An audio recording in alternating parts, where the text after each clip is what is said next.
Paddy Power stream all UK and Irish racing live on your mobile, tablet or PC. Unlike some other high street bookies, Paddy Power, you beauty! Hello and welcome to the Monday Postcast. I'm Maddie Plough and today I'm joined by two people on the sofa. I'm joined by Racing Post colleagues Nick Watts and Lewis Porteous. And across the water we have Paddy Power himself. It's 8 days away, Royal Ascot now. Everything is gearing up to what should be an absolutely fabulous Royal meeting. Let's jump straight into it and assess the chances of hot favourites Ribchester and Churchill in the Queen Anne and the St James's Palace Stakes. Paddy, if we go to you first, if we start with the Queen Anne, have you got any betting and any strong opinions? Obviously, Ribchester's likely to be a warm order. Yeah, he is. He's 4 to 5 or 10 to 11 rather. Ribchester. Lightning Spear is 5 to 1. Then you got 8 to 1 Mutakayef, 12 to 1 Usheret, and 14 to 1 Kima, and bigger and better the rest. But yeah, it's the Ribchester. I suppose it's going to be pretty difficult to beat because, seems to have Lightning Spear covered, and the one worry would be the weather forecast and the way the ground is going to be probably relatively quick. Now, having said that, through Soul Power experience, it always looked like it was going to be quick, then they'd throw loads of bloody water on the day before, so that it mightn't be as lightning quick as people expect, because I'm sure they will try and water it and keep it safe for the first day especially. But I think Ribchester is probably, I think later in the season mightn't be the superstar that he is earlier in the season, but at the moment I think he's the hardest one to beat. Yeah, I think he's a banker. Yeah, I agree. I think it's a bit of a weak division. He almost wins by default, but I do really like our 3-year-old milers, so it'll be fascinating to see how he does when he clashes with them. Nick, anything you like in the Queen Anne? Can anything get to Ribchester, or does he just win? No, I think he just wins. I think Paddy got the nail on the head there. You look in the betting, Lightning Spear's next in, second favourite, and you see what he did to him in the lock-ins just a few weeks ago. Lightning Spear got an awful lot of ground to make up. I take on board the point it'll be different ground this time. It'll be quicker probably. I think Ribchester will. I think he'll handle it, and as Paddy said as well, they might chuck a bit of water on it to make sure it's safe. So I don't see there being too many excuses on that front. And I don't know, maybe Paddy could tell us, but I imagine the Ribchester-Churchill double, has that been popular? Yeah, it's popular enough, but I mean, it's not something you'd be jumping out of bed for anti-post. Would it really? I mean, you can't see it's going to be like 10 to 11 now. On the day we'll all be cutting each other's throats to try and get everybody in the door. So it's going to be thereabouts. That's their price for Ribchester, and then Churchill as well. He varies in price. I guess he's as big as 8 to 11, as short as 4 to 7 around. We're 4 to 6 somewhere in the middle. So he's going to be around that. But Barney Roy will be popular too. But that double will work out. What about 9 to 4, 5 to 2 or thereabouts? So it's probably popular enough. Yeah. Yeah, just moving back to Ribchester, I think he's getting more and more straightforward. I mean, I'm not sure what happened with the pacemaker situation, whether that was intentional or unintentional. I think it was probably intentional in the lock-in. I thought it was brilliant what happened. Brilliant race tactics. But he's getting more sort of straightforward, I think, as he gets older. Lewis, have you got a big outsider in the Queen Anne just before we move on to Churchill? No, I think it's between the front two. Observations from the lockage, I would say in the paddock beforehand, Ribchester was trained to the minute. He'd been to Dubai, he'd had his run, whereas Lightning Spear was definitely the one who was going to come on for the run, and that's very much David Simcott's way. I think Lightning Spear will get a lot closer to Ribchester. Whether he can turn it around is a different story, but the faster it is, the more it will play to Lightning Spear's strength. That's what he's wanted. He's been crying out for a rattling fast surface, whereas Ribchester is more effective with giving the ground. I mean, I backed Lightning Spear each way at 8 to 1. He's shorter than that now. Whether he can turn it around, it's a big if, but he was only a length behind Ribchester in the QE2 last year, the course and distance. I think I backed him that day. He is a good horse on his day, isn't he? He's beaten less than 2 lengths by Tepin last year in this race as well, and Simcock's very shrewd, and there might be a little bit more to come from that horse. It's still a lot to turn around from the lock-in. I take that on board, but he will finish closer. That's interesting. Maybe it won't all be Ribchester's way. If we move straight on to the St James's Palace now, Churchill obviously again is a pretty warm favourite. Other than Barney Roy, I'm interested to see how he goes in this sort of rematch. Hopefully it'll be a fairer run race this time. Could all be a bit of a muchness in behind. Maybe Dream Castle, maybe Aidan will send one, maybe White Cliffs of Dover over. Paddy, can you just refresh us on the St James's Palace betting, please? And if you have any strong thoughts, do you think Churchill's unbeatable? I'll give you just the two that counter all of them. But anyway, it's 4-6 Churchill, 9-4 Barney Roy, 12-1 Bramato, and 20-1 and Bigger the rest. So, my view is kind of that. I really want to what I'm going to end up doing, I'm going to end up having a big bet in Barney Roy, and Churchill's going to win. That's what's going to happen, and I'm pretty sure. At least you can predict it. Yeah, because like Barney Roy in the Guineas, I'd backed him, and I just he's unlucky and he stumbled and all that kind of. We all saw a million times, but Churchill still won well and then came out and won the Irish equivalent more impressively, arguably. And the one thing that has me thinking that Churchill will probably win, even though I won't back him, is that they just don't make mistakes. That team, tactically and everything, I think it'll be whatever way they decide to run the race. If you spoke to Stuart Riley after the derby, he said that he doesn't understand how Ballydoyle get it wrong with their tactics all the time with the pace-making duties. But they got it off to a fine art in the English. They still won the derby, didn't they? Yeah, exactly. Fair, and they first and second. So, but I think in the Guineas like that. So, I'm not sure I trust Godolphin as much as I trust Ballydoyle in terms of tactics. And in a race like this, where it is kind of there's an obvious favourite, but it's a kind of a match, you do need tactics are very important. So you need everything to go right, and you just think Ryan Moore is less likely to make a mistake than any other jockey. So I think Churchill will probably win, but I'm going to back Barney Roy because I just hate money so much. Just jump in there, just regarding tactics. Just last year, remember the Gurkha and Galileo Gold in the same race? This turning mile is a real tricky one, and it can throw up an upset. And you wouldn't want Churchill to be too far off him. I think he's a lot more versatile than the Gurkha, and again, hard to beat. But just anyone who's thinking about weighing in like large on that turning mile is a tricky one. And you don't think it's going to be Glen Eagles Mark II, no? I think it might be. It's not a deep race, is it? It's a front two again, but you're right. Last year that was Frankie schooled Ryan Moore, didn't he? Last year? Oh, what a ride, mate! What a ride! And it was lash and rain, though, wasn't it? It was like that was a Tuesday. It was horrible, wasn't it? Yeah, but one can get away from the front. That's all I'm saying. And you wouldn't want Ryan sitting too far back. But I'm sure lightning won't strike twice, so to speak. But it's just one to. If you're thinking about weighing in large, it is one to bear in mind. That turning mile does throw up an upset. That is a really interesting point, because I think we could all argue the Gurkha is a pretty much far superior horse. Well, he was to Galileo Gold, yet the tactics and how the race panned out made it that Galileo Gold won. Nick, what do you think of Churchill, and can Barney Roy get past him this time? I don't think so. I think I tend to agree with Paddy again. Churchill always gives you a glimmer if you're an opponent of his, because he never does things flash. He's workmanlike, he gets the job done, and it leaves you thinking, well, maybe there's a chink there that we can expose or take advantage of, but he just does get the job done. And I thought he was more impressive in Ireland last time than I'd seen him previously. So I don't think he can get beaten. Barney Roy got within the length of him at Newmarket, so I suppose there's grounds for thinking he hasn't got that much to make up, but I think Churchill will just pull out enough. He reminds me a bit of Henry the Navigator a few years ago. I think there might be something by the end of the season that catches up with him, but I think at this stage he's just got a slight advantage over the rest, and I would expect him to, Lewis's caveats aside, I'd expect him to get the job done.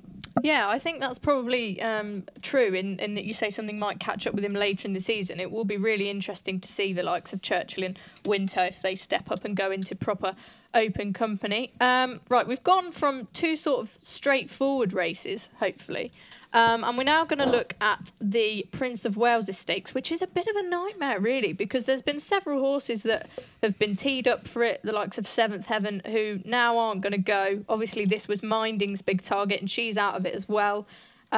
We've got Ulysses in there. We've got the possibility of Jack Hobbs in there, Highland Reel, Somidar. Paddy, can you make any sense of this race at all for us in the market and with your expertise?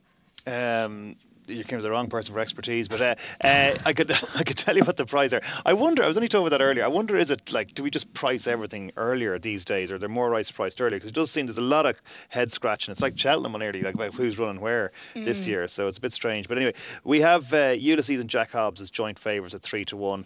Then we have Claw to Stars at 6-1, along with Somidar, 8-1 Highland Reel, and 12-1 Hawkbill, and what's it called, Mechtal, and Bigger the rest. So, Decorated Night, Decorated 12-1 as well. So, yeah, so Ulysses and Jack Hobbs going to vying for favouritism. If Jack Hobbs runs, I think he surely should be favoured over Ulysses, I think. I agree.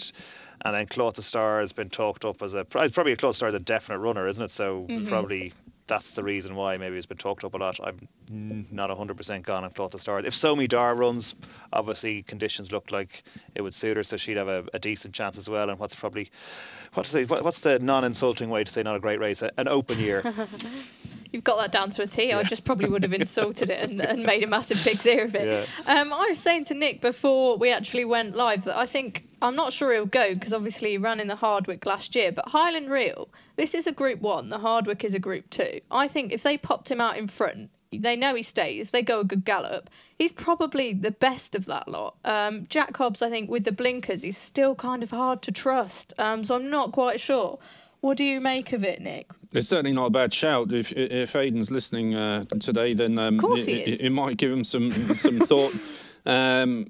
Of the ones we think are going to go, Clough of Stars I think is beatable. He won the Gannet last time. He was probably lucky to beat Zarek, and Zarek did nothing for the form after that. So only 8th in the Derby last year, so I'm not sure he's one of the best raiders to come over from France. He's improved since, don't you think? Or he probably just has. Case of winning I can't say bad, can I, Paddy? Mediocre races. He probably has improved. Maybe I'm being slightly unfair, but he's certainly not unbeatable. Ulysses is one of these older Sir Michael Stout horses who, whatever he did at 3, whenever Sir Michael keeps them in training at 4, you can pretty much guarantee they're going to improve. So I certainly wouldn't rule him out. But I think the one they all have to beat is Jack Hobbs. Now, he's arguably better at a mile and 4 than he is a mile and 2. But this is winnable. And if you go back to Ascot last October, I think it was in the Champion Stakes, he ran an absolute stormer behind Al Manzour.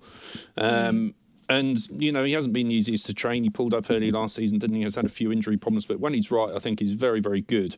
I think he should be the favourite for this. And, if Highland Reel doesn't go and goes elsewhere, then I think he's the one they've all got to beat. Now, those 3, I'd much rather be on Jack Hobbs than either Ulysses or Clough of Stars. Yeah, I agree with you with Jack Hobbs and Ulysses. I just think both of them, they've let themselves down and there's not really been that many excuses for them. I'm just reluctant to sort of trust anything in this race. Lewis, what expertise can you give, given that you've really surprised us with some cracking points? What can you help us out, please? I'm stuck. It's a bit like the Queen Anne, where the ground is going to play a part again, Maddie, here.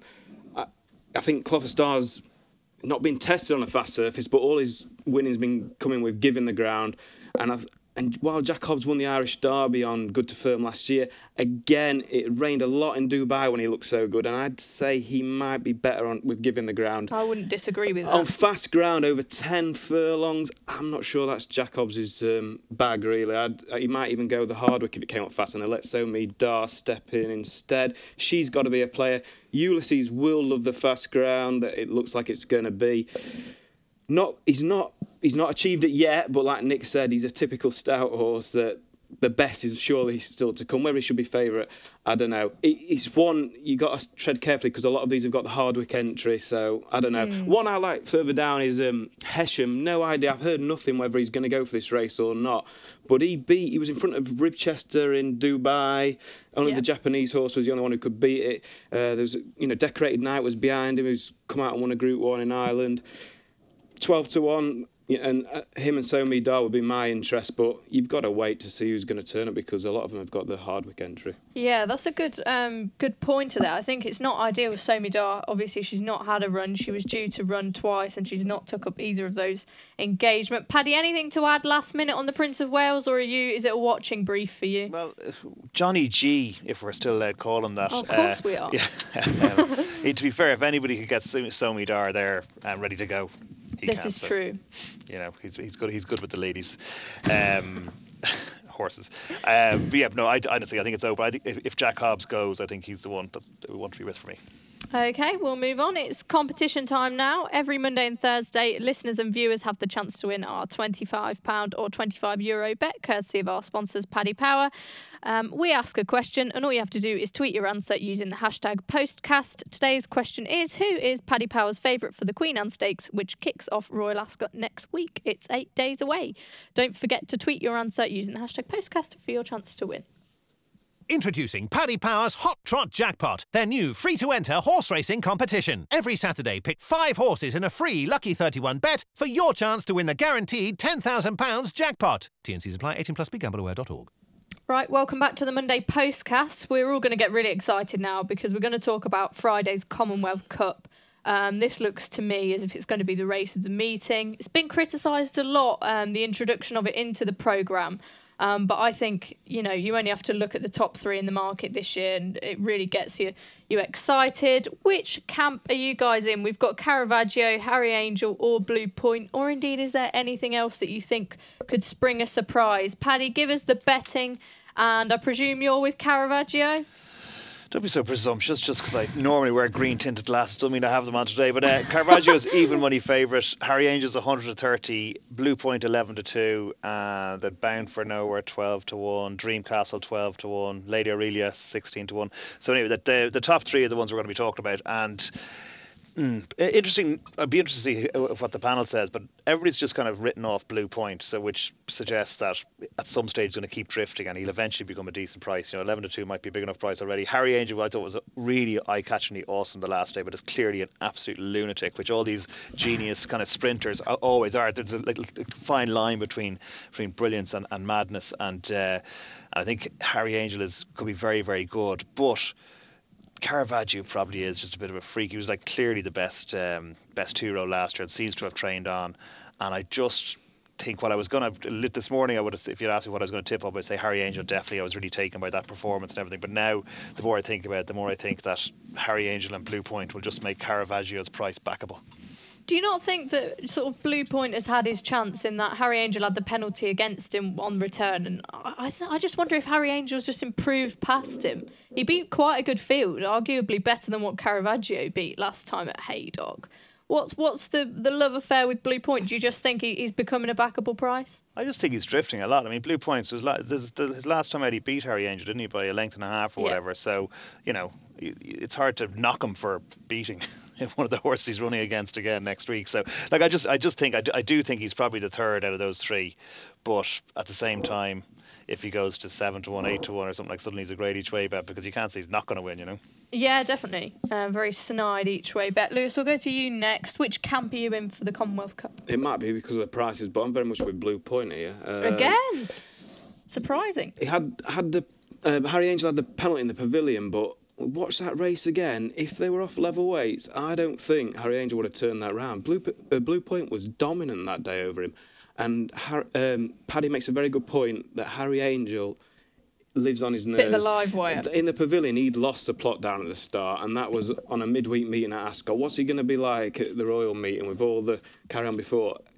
He comes with he's talented. Cox is a genius, and they'll have everything in place to get him down there. I was going to say he's brilliant with these sprinters, isn't he? He knows how to deal with them. He certainly is, but this horse could boil over, and I wouldn't go near him personally. Not worth the chance. No, I think Caravaggio's the one to beat, fair enough, but 11-2's already been too big for me, and if he goes even bigger, I'll probably back Blue Point again. I think it's a good horse, this, and he won that Pavilion Stake. I think he was dominant, really.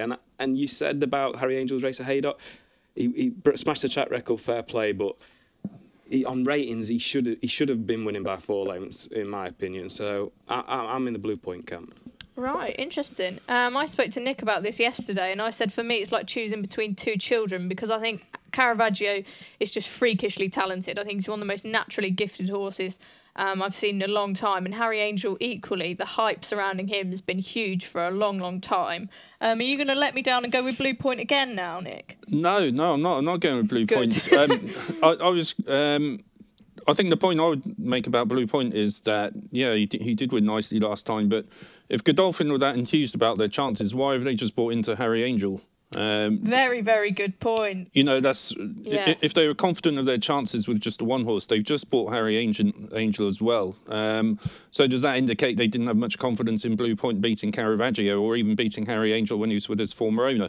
That's the point I would make. I thought Harry Angel did look good at Haydock last time, and I take completely on board Lewis's point that he could boil over, and he is on the edge between brilliance and kind of just insanity. It's the best way to be, isn't it? Well, live on the edge. But I'd also make the point that I think he pulled a little bit in that Pavilion Stakes. And I think last time, whether it was by accident or design, Adam Kirby just let him stride on, and that seemed to suit the horse so much better. And I think we'll see something similar here, where he'll blast off and he'll try and keep them all at bay.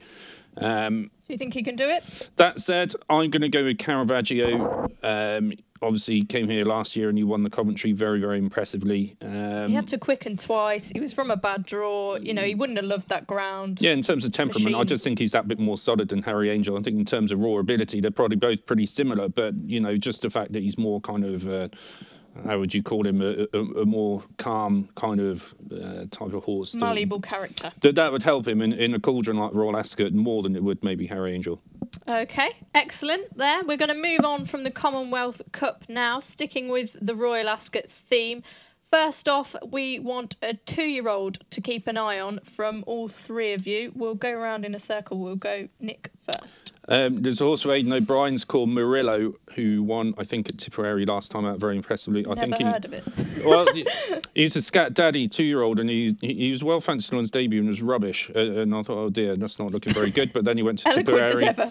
Yeah, and everything he did wrong the first day, he did right the next day. He's brilliant at Tipperary, really, really good. If they bring him over, I think it'd be for the Norfolk or something like that. I would give him a chance. These scat daddies are speed machines, aren't they? Lewis, anything for you? A 2-year-old wise. Yeah, I wanted to come here and give Main Desire, and she's gone and had a setback this morning. So gutted for Michael Bell. I thought she's the best filly I've seen. In Britain and Ireland, I should say.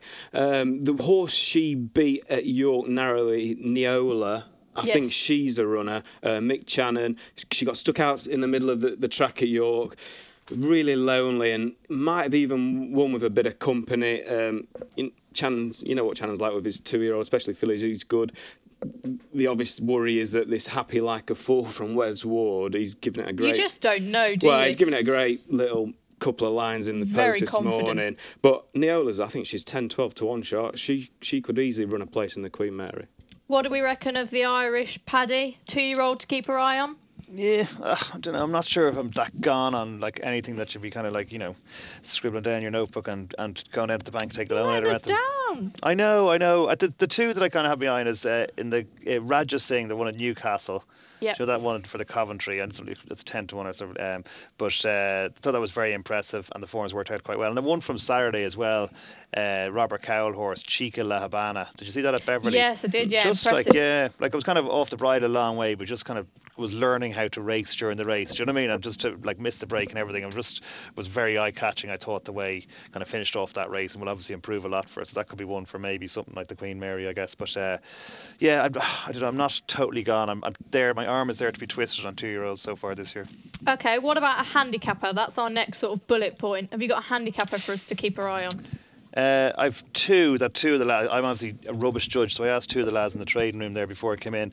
And one for the Royal Hunt Cup is Victory Bond. The Haggis I like horse. him, yes. Did he run in the Dante last year or something? Yes, I think I might have fancied him for that. Yeah. But he was third at York last time anyway. He should come on a lot for that, really. It looks quite unexposed, but it might be a tiny bit short, the trip from the Royal Cup. And the other one is Swiss Storm and the Britannia, which ran the Dante. And just looks to be, for a horse that was running the Dante, looks to be pretty well handicapped at, he's run off 89, I think. So that could be one that's well in the Britannia. Okie dokie. What about you, Lewis? A handicapper to follow? Wokingham Eastern Impact, trained by Richard Fahy, I like. Straight off the bat. It's funny how these handicaps have evolved, where you used to be looking for that horse that's going to go on to group company. They're so compact, the weights. You've almost got to be almost a group horse already to have the rating to get in. And this horse is that. It's been placed in a July Cup. It's been running in group company, finding a couple too good, but finally his handicap markers started to relent. He's on the same winning mark as his last handicap win. I think everything's in place for him to run a blinder in the Wokingham. Okay, what about you, Nick? Handicapper? Yeah, well, I'll give you two, because I'd second what Paddy said about Swiss Storm. I think he is off 89. I've heard quite a few people mention him. Well, he's the same price now, I think, as he was to win the Guineas 2 weeks before it took place. I think he's about the 16 to 1 mark. And I know Elsie thinks very, very highly of this horse. He tried to get into the Guineas, didn't work out. I don't think the Dante was ever the right race for him, and he ran accordingly. But he hasn't been the easiest to train, reading between the lines. Otherwise, you would have seen him in the Guineas and see what he's capable of. But he looked very good when he won his maiden last season. He could make a mockery of that handicap mark, maybe sniff an Elsie Gamble there. And also in the Ascot Stakes, I don't know what Willie Mullins' running plans are. He's got loads at the head of the betting. 10 in it. I know, it looks like a Cheltenham betting heat, doesn't it, for March rather than Ascot. But I don't know if he's planning to bring Penhill over for anything, but he was one after he won at Cheltenham. He made noises about him having a big campaign lined up for him in the summer. Was it Luca Kimani he was with before? He was a 1.5 mile horse with Luca Kimani on the flat, and Willie's kind of reinvented him completely into a stayer. Won the Albert Bartlett, ran well at Punchestown. He could have a really good summer, and I think they've got plans to take him to Melbourne maybe in November. So if they brought him over for the Ascot Stakes, I'd be very keen to be with him. Yeah, I think Willie Mullins is an absolute genius with these dual-purpose horses. You only have to look at Wicklow Brave and what he's done. It's just exceptional. Paddy, back to you. What's your Royal Ascot nap? Please give me some confidence. Yes, I'm going to I'm going to do a sprint double. My two favourite races. I'm going to do the King's Stand and the Diamond Jubilee, a double nap, right? Go for it. Make you rich. So I'm going to go for Signs of Blessing in the King's Stand. Love it. Excellent and then choice. Magical Memory in the Jubilee on Saturday. So what could possibly go wrong? Nothing at all. Lewis, Royal Ascot nap. Winter or win the Coronation Stakes easy. I agree with that as well. Yeah. Nick, a bit more value, maybe. Well, I think Order at St George. He's not a huge prize by any means, but there's a few taking one this year. I think it's a slightly deeper race. You've got Big Orange, who a lot of people fancy. You've got Simple Verse. You've got the French horse as well, if it comes over Vazirabad. So maybe he might drift slightly, but Ballydall, they really get it wrong in the Gold Cup. They've got be prepared to perfection, won't They've got a fantastic record in the race, and I just think he's that perfect blend. He does stay, but he's got that bit of speed as well as he showed because he's been placed in an arc as well. So I'm taking Order of St George to follow up. Okie dokie. Introducing Paddy Power's Hot Trot Jackpot, their new free-to-enter horse racing competition. Every Saturday, pick 5 horses in a free Lucky 31 bet for your chance to win the guaranteed £10,000 jackpot. T&Cs apply. 18+. BeGambleAware.org. Okay, before we crack on with everyone's favourite Twitter Q&A questions, I'll just say we haven't really had a chance to look back at the action last weekend. Anything catch anyone's eye that they're absolutely gagging to mention? Nick, we'll go to you first. Well, I don't know. Bit of a quiet one, wasn't it, in a way? Yeah, I don't know if Paddy saw it on the Irish action of the weekend, but there's a horse of Jim Bolger's, Verbal Dexterity, I think his name was, who won a maiden by 9.5 lengths, and I don't know if that was just down to the ground and he handled it better than the others, but it was certainly an eye-catching performance, and Jim's got his string in good form at the moment, so he would be one. I think he's got the National Stakes entry later in the season. As debuts go, they don't get much better than that. Yeah, Paddy, did you see that? What did you think, or was there something else that caught your eye?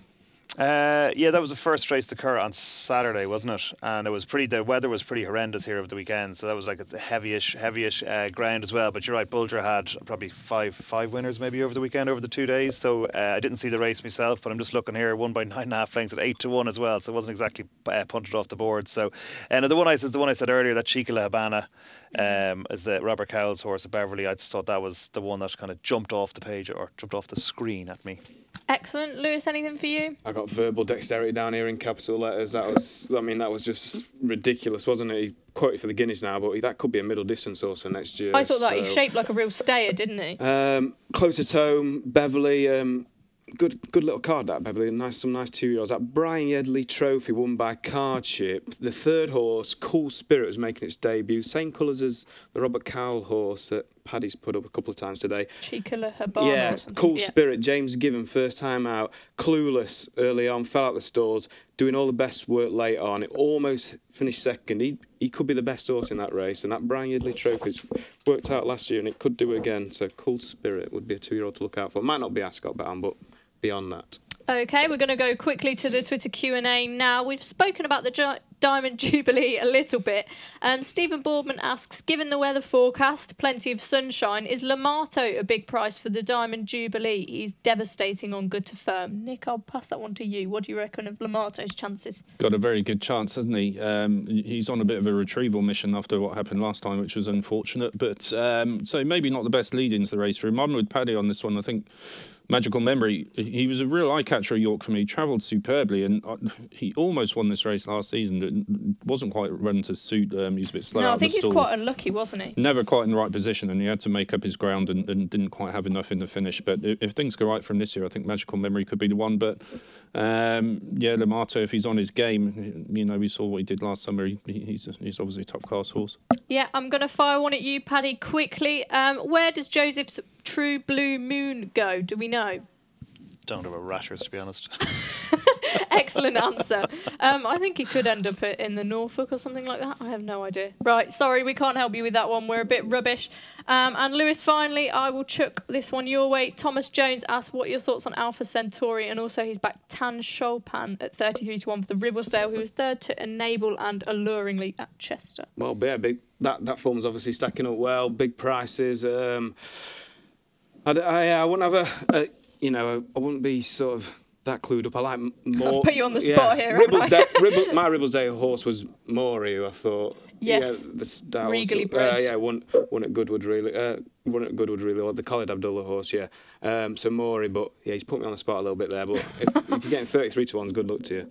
Okie dokie, just a quick reminder of our competition question. Which horse is favourite with Paddy Power for the Queen Anne Stakes, which kicks off the Royal Meeting on Tuesday? Tweet your answer using the hashtag Postcast. Thank you very much for joining us. I've been Maddie Playle, been joined by Nick Watts, Lewis Porteous and Paddy Power. And a quick reminder that there are postcasts on every day of Royal Ascot, so be sure to join us for those.